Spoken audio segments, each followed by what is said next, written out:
श्री स्वामी समर्थ. तर आज ना मुलांना सुट्टी मारली होती, तर मी आज थोडं उशिराच उठले. माझी तब्येत पण बरी नव्हती, त्यामुळे आज खूप उशिरा उठले. तो आज बाहेरचे कामं पण ना जास्तीचे आवरून घेतले आणि झाडाला पाणी मारत होते, तेवढ्यात खूप मोठी गोम निघाली.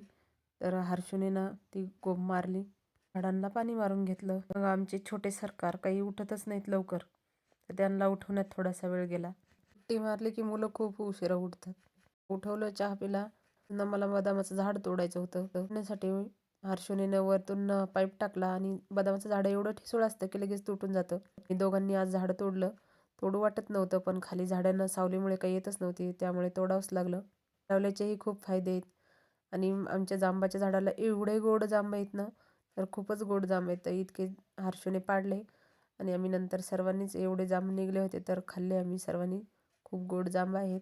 करून करून थकला आणि इथं वरती झोपला. ज्या दिवशी मुलंही मला खूप काम करू लागतात. मनी प्लॅनचं झाड खूप मोठं झालेलं होतं, त्याला बांधून ठेवलं. अशा कलरच्या बकेटे उरलेल्या होत्या, तर मी त्यामध्ये माती टाकून अशी झाडे लावलेली आहे. खूप छान झाडे झाली. हा कूलरचा टब होता, त्या टबमध्ये पण मी माती टाकली, त्यात पण झाडे लावली, तर खूप छान झाले. आळूची पानं पण टब फुटलेला होता, त्यामध्ये पण माती टाकून मी त्याच्यामध्ये आळूची पानं लावली, तर आळूची पानं पण खूप चांगली आलीत. काहीच वाया जात नाही, काही जरी केलं तरी, पण त्याचा पत्ता आला पाहिजे.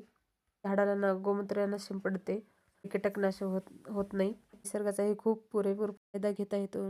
भेटूया नेक्स्ट व्हिडिओमध्ये. बाय.